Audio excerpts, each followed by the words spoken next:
gypsy moon, I wandered near and far, looking for the mystery beneath the northern star,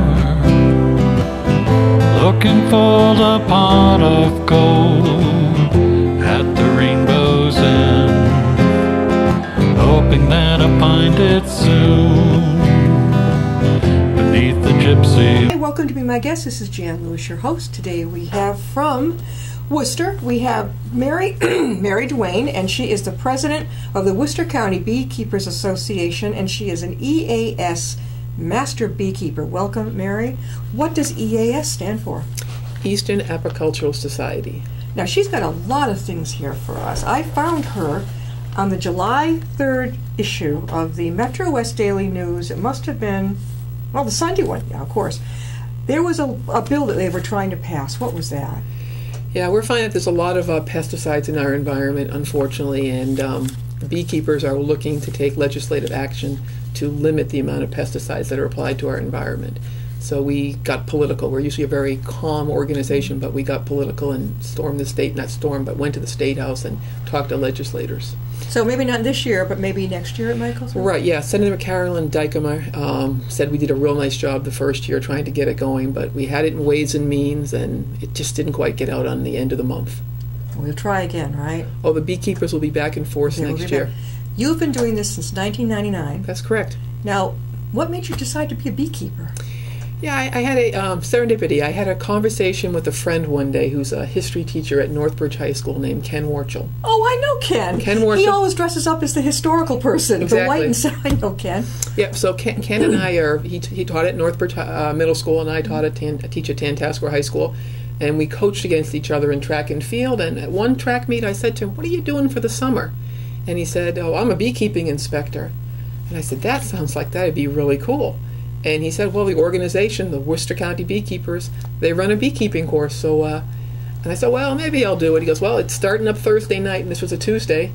I took the class on Thursday night, and I thought I'd walk in and see maybe 10, 20 crazy people learning about bees. There was about 90 people in that room. 90 people in that room, and I sat down, and I didn't miss a class. It is absolutely fascinating where beekeeping can take you. They're an amazing little insect. And you had been a teacher. I am a teacher still. You are. What do you teach? I teach high school sciences. Ooh, biology, chemistry, so it was kind of up my alley to begin with. I remember as an aside in biology class, I was in high school, and you started off with dissecting, I think it was a froggy. And then they grossed us out by a fetal pig. Oh, it was either before or after lunch. Either way, it was not fun. Oh, I think a lot of us wanted to skip class. We really did. But in another way, you could see where it was very good to learn about things like that. Probably a lot of kids who went into the medical profession, too, enjoyed that. A lot of us did not. Yes. I did not want to take care. I didn't care what the little piggy's insides looked like. I really didn't. It's not for everybody. Where did you go to college, Mary? I went to Tufts University in Medford, Massachusetts. Whoa. So must have had top grades. I worked hard. I believe whatever I'm doing at any given moment in time, give it my maximum effort, so yes. All right, so now Mary walks into this beekeeping class with 90 people. How long did you have to go to it? The format of the class is the same today as it was when I took it in 1999. In fact, the class has been going on for 75 years. Worcester County is the oldest county beekeeping association in the country, and they've been running. They started in 1900, and they started their bee school 75 years ago. So I walk in, I sat down, and it's an 8-week intensive beekeeping course, 8 Thursdays in a row from 7 at night to 9:30. Oh, I thought you were going to say 7 in the morning. That would count me out. Yeah. No way. But 7 to 9. 7 at night Where? to 9:30. Where? Well, in the past, we've had it at UMass Medical Center in Worcester. Oh, yeah. They have 2 big amphitheaters. Yeah, I know. Yeah. And they've been very great in letting us use their facilities. I would never have thought that they would have beekeeping classes at UMass. Yeah, well, we go in as a non-profit organization and use their facilities, and they've been terrific to us. Mary was explaining to us, hold up the different kinds of, I'll help you hold them, this is the different kinds of honey. Now, I told her that this one looks like the kind we get over at the store, the lighter kind, and she said, no, you can still get the darker one. What's the difference? Excellent. Bees, where do bees get the material to make honey? They go off to flowers. And there's different types of flowers will give you different nuanced flavors and colors to their honey. Just like red wine and white wine, different color grape gives you different type of wine. Take a little different, another camera on this. Okay, yeah. And the lighter one here is from black locust trees primarily. Yeah. Because I live in the city of Worcester, and in the springtime we have black locust trees are really in bloom, and the same bees will bring back that honey. The same exact bees at the end of the summer are going out, and they're going to goldenrod. Yeah. And this is goldenrod and wildflowers are primarily the source of sugar, or the nectar source that makes the honey. Which would you say is better or the same for your health?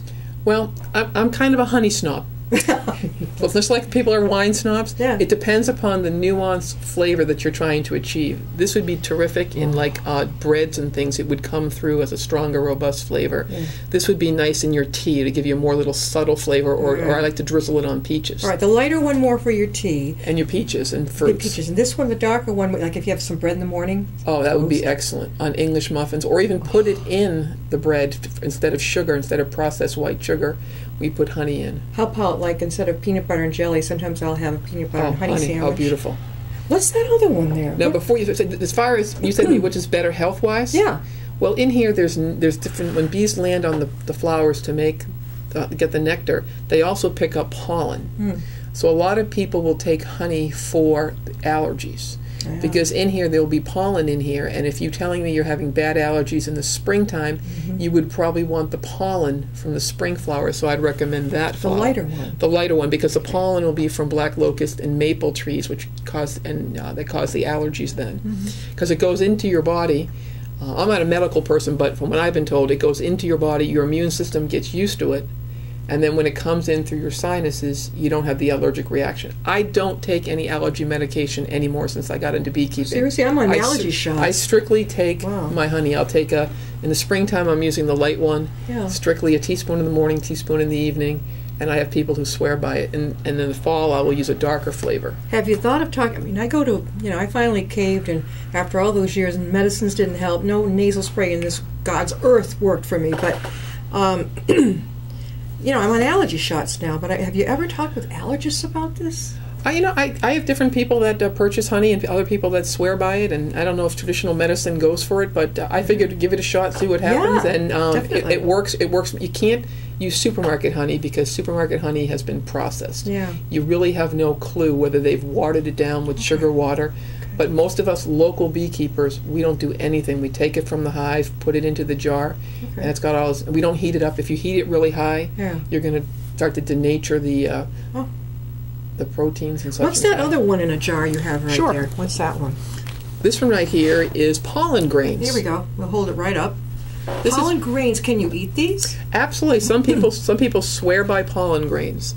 When you go to a flower, you see the red, the yellow, the orange color on lilies and different plants. That's pollen. Yeah. And some people will eat pollen grains and think they'll get some nutritional benefit to it. Yeah. I don't know if it works. I'm not a big... some people tell me that you can't digest it.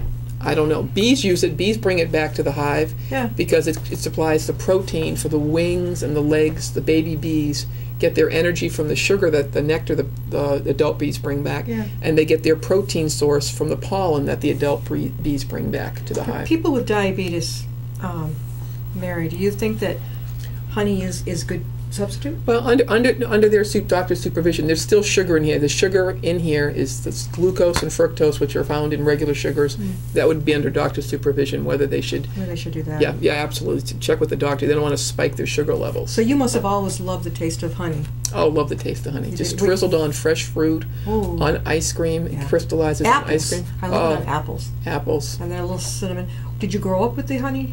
No, I really didn't. I grew up in a suburb of Boston and did not get into beekeeping, as we said, until 1999 by a accidental conversation. I would buy honey in the supermarket, and now I just can't eat supermarket honey anymore because it's sweet. Okay. It's not the honey you get from a beekeeper, a local beekeeper. It's sweet, but it's not super sweet. It's got the nuanced flavors. So you recommend that we would go to the individual honey beekeeper? I would recommend you go to a local beekeeper, absolutely. We have one in Upton, Oh, too. you have plenty of fine beekeepers in Upton and Mendon. The Worcester County encompasses this area. You've got some very fine beekeepers out here. Well, A, you're supporting them, and B, you're getting honey that is local. Yeah. And if there's any medicinal purpose, benefit to honey, which I believe there is, but maybe some people don't, you could check it out for yourself. Okay. They say 25-mile radius is considered to be Really good. local. I know there's a funny story. But I know years ago, my family and I, little family, my son, my husband, and I, we wanted more income, so we took in some roommates. And one of the roommates, and we thought he was bizarre, but he said, "I'm going into beekeeping." So I said, "Well, watch it. Just please don't bring him in here because one of us is allergic. Not me, but one of us was allergic to bees." So he was very good about it. But at the time, I thought he was cuckoo. But now that you tell me about it, it's fascinating. My family thought I was crazy too. What? Beekeeping? Yeah, it's good. Oh, Show me what these are that you brought. Show everybody what that. It's a mini hive. this is a mini hive. Can you hold it up? Sure, absolutely. This is Not you. Just you just hold it there. this is a mini hive. This is not a full size hive, and it does not have live bees in it. I wouldn't want to let them loose on. I wouldn't want to let them loose on the room here on you here. But people are always asking me what's inside the box. Yeah. What's inside the box? So we'll take each beehive. It has a cover because you don't want the bees to get rained on. That wouldn't be any fun for them. They all have an inner cover just to give them a little bit more protection there. And then inside there are frames of wood.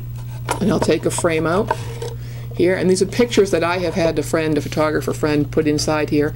And this is just showing with some of the bees. The bees would be crawling all over this frame How on do you both get sides. them out to make honey, though? I mean, how do you get it to them? Excellent question. And one really beautiful thing about bees, depending upon how strong the hive is, bees typically like to live in 2 boxes, and then they store their surplus honey above them in additional boxes. So imagine there's a box here, another box here, and there's a third box here on top.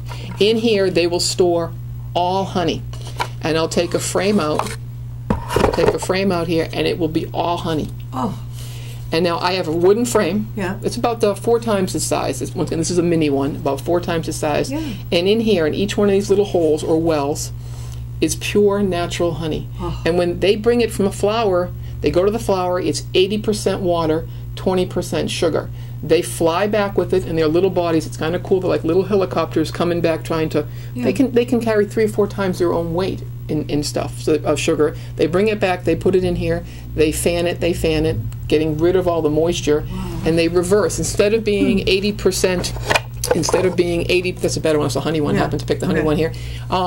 Instead of being 80% water, 20% sugar, they reverse it with enzymes in their mouth and the fanning of their wings. Standing by a hive in the summertime, you can smell the beautiful moisture coming out. They're getting rid of the extra moisture, and they're going to change that into honey. is that honey right there? This is showing you, these little holes here are all honey, and once it's done being ready, they cover it over with a fine layer of wax. Yeah.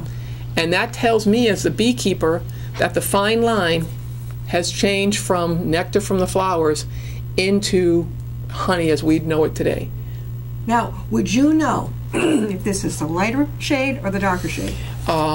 No, you probably wouldn't. What I'd have to do is take my finger, go like this, and taste sample it. it, and then I'd say, because I happen to know my honey nuanced flavors, and I would say to myself, oh, that's the light black locust, or my personal favorite is one called Kudzu Honey. Yeah. It comes from down south. It's darker than this. Darker? Than this by far. Yeah. And after you take a taste of it, it has an aftertaste almost like a little subtle chocolate bar. Oh. It's to die for, but it comes from a weed called kudzu, which people don't like, but it makes the most phenomenal honey. A weed, though? It's not a Well, bee? people don't like kudzu. It's a plant down south. They don't like it. It's like purple loosestrife. Do you know purple loosestrife? It's a beautiful purple plant along here, but it's invasive. It wasn't indigenous to Massachusetts, and it came up here, and it's taking over and knocking off the space that some indigenous plants would have had. Yeah.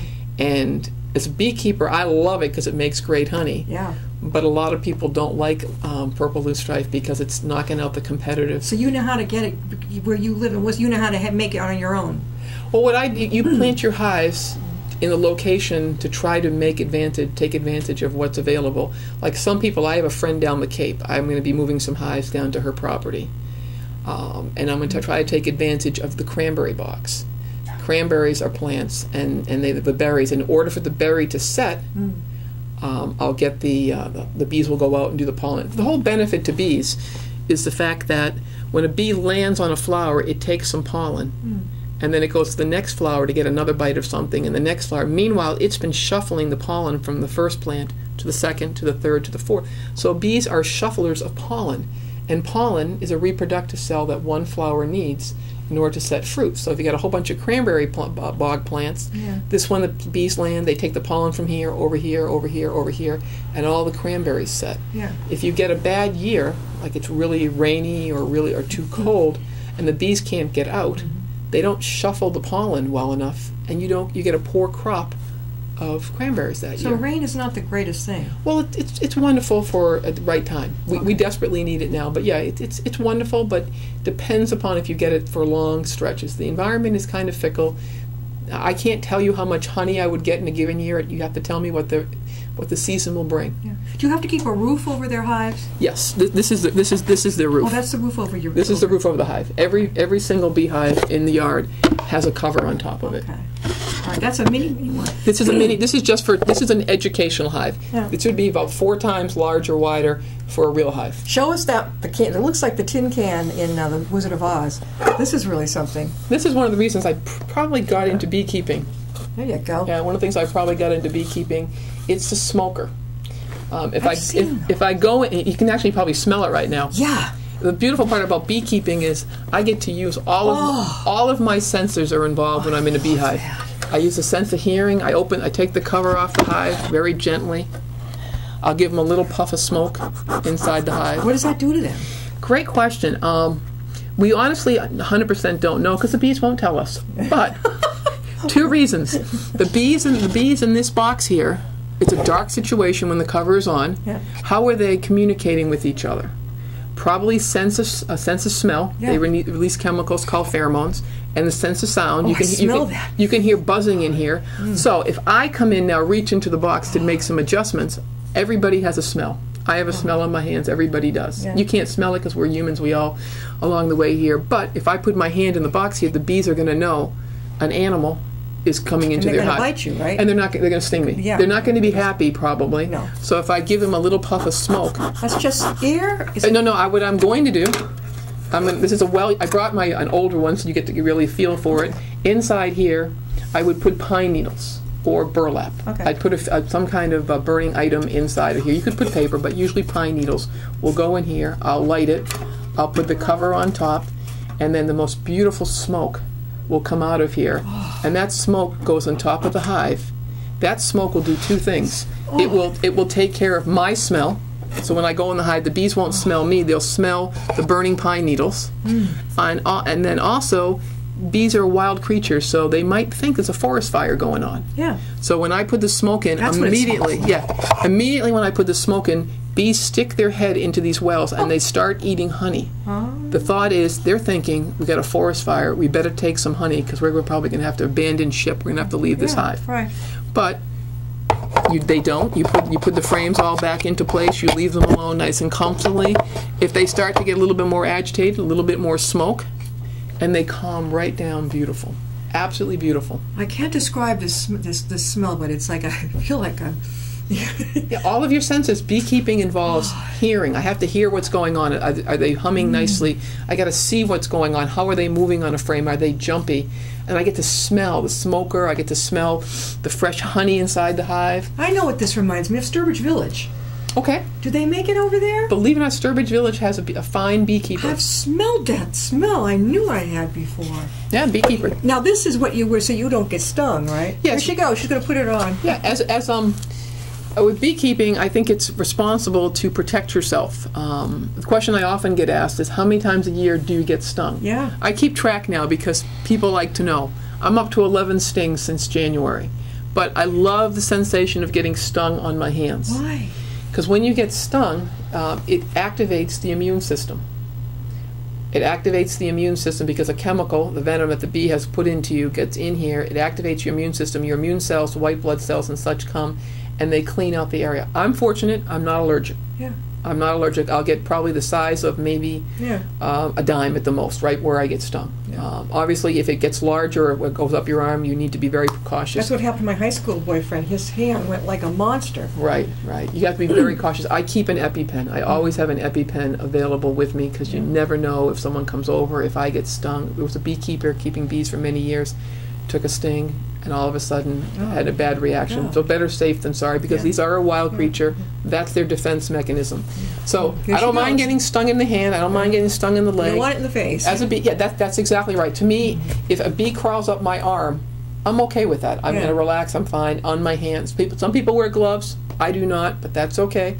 I don't mind them crawling my hand, but I don't like anything crawling on my face. So what we as beekeepers do, she goes. we put on what we call a veil. All right, this is a veil. Or is that a terrorist? Yeah, a terrorist. Yeah, people. She's a bee terrorist. A bee terrorist. And what we do is we tie this back. Oh my gosh. So in this particular case here, the bees can crawl on my arms if they so desire, but they're not going to get at my face. So they can't get They can't get under. I mean, now has it ever happened? Has a bee ever worked its way underneath? Absolutely.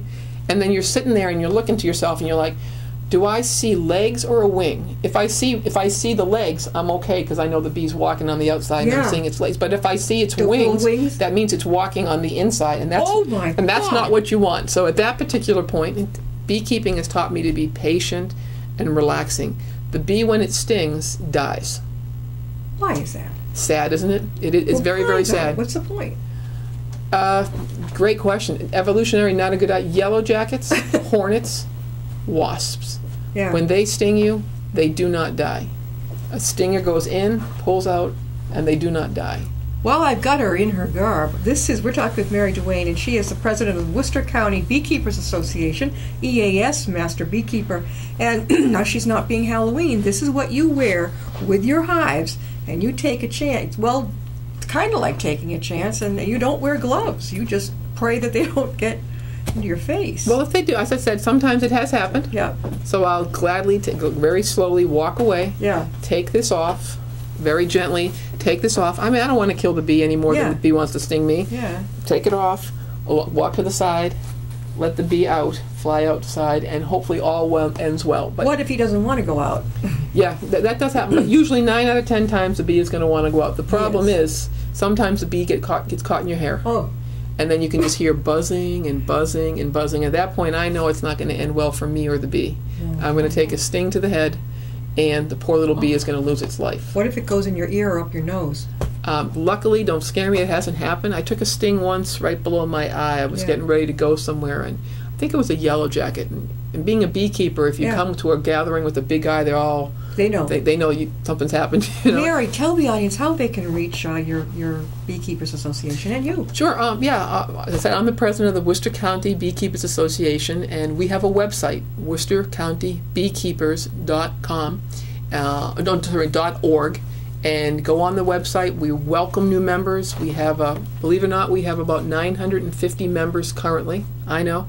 Beekeeping is quite popular, and people join our organization. They may not keep bees, but they're certainly supportive of bees in the environment. As we mentioned in the beginning, there's a lot of pesticides in the environment, and there's so many folks out there that want to protect the honeybees. I must get 3 or 4 phone calls a week saying, I've got bees in my roof, or I got bees on the porch or something, come help me, I don't want to hurt the bees. And worcestercountybeekeepers.org, look us up, and we run a course, a beekeeping course. We'll teach you how to take care of bees, or if you think you have bees, we'll send somebody out to take a look and see the situation. How does somebody who wants to do this go about? It's like starting your hobby. Where do they buy their bees? That's a great question. How do you get your bees? Well, first of all, I highly recommend that you take a course. Yeah.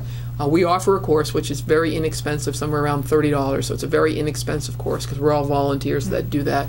And then, believe it or not, you can go online and you can order packages. You can buy packages of live bees, 3-pound packages of live bees. What is it, UPS or the mailman? Believe it or not, it used to be through the mail, UPS, and the mail.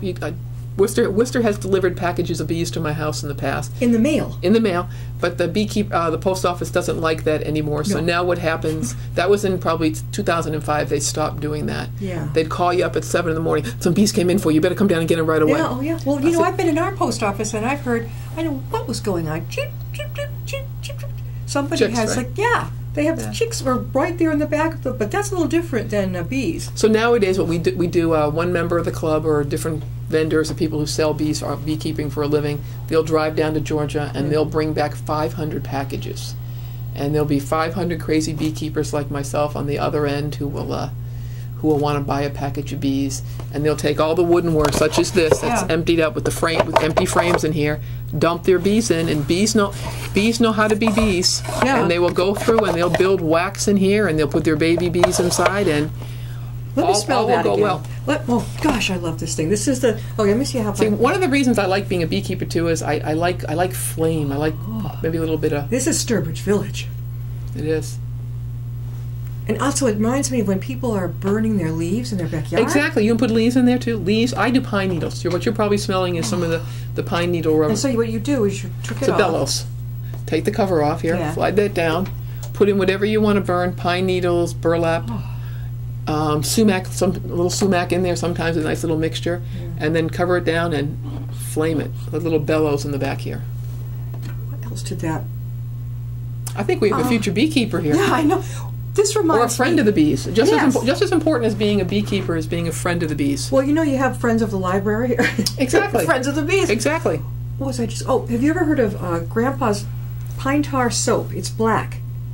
And I remember a friend used to use it, I think, as the hippie, real, natural soap. Pine tar soap. Black. You can get it in a natural food store. You'd love it. It has this... Oh, you take a shower in that, and you really feel good. Wow. Yeah. Mary, thank you so much for being on. Again, how can people get a hold of you? Worcester County Beekeepers.org is our website. On there, and then you can get a list of all our newsletters and members, and you can contact one of us. So feel free to come to a membership meeting. They're open to the public. We have probably about 100 to 150 people that attend every a monthly meeting. And we're going to be out in Keown's Orchard, or Fatma's Orchard in Sutton. Sutton, yes. In Sutton on August 20th. Yeah. And we'll show people there how a beehive, we bring protective veils for you, and we'll show you what the inside of a hive really looks like. We do meet in August, we'll meet in September and so forth, and we'll show people how to make soap at this particular meeting. So there's so many products that can be made from the beautiful wax. Do you think that smells good? Try smelling that. No? I like that better. You like the smell of the needles? I like that pine type of. One last question. Sure. You have hives in your backyard of your house. I do indeed. What do your neighbors think? I'm very fortunate. I have about 2 acres of land. Okay.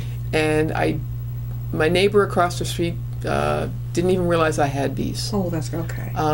As a beekeeper, you need to be responsible. You do not point the hive towards your neighbor's property.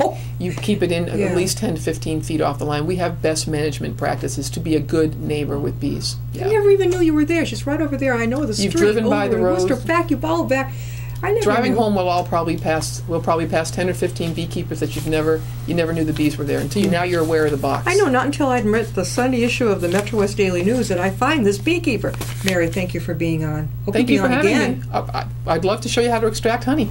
Ooh, all right. We'll see you next time. I'll be my guest.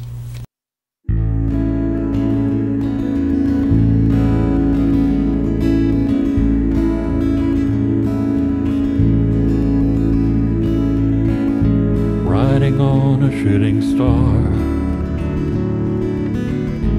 heading out toward a dream. Tomorrow's even closer than it seems.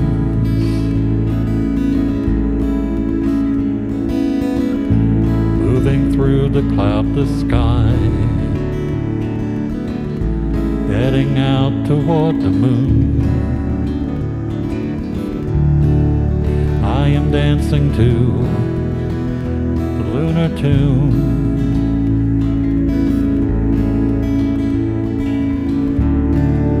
Life goes by so quickly, time just slips away. But tomorrow brings a brighter day.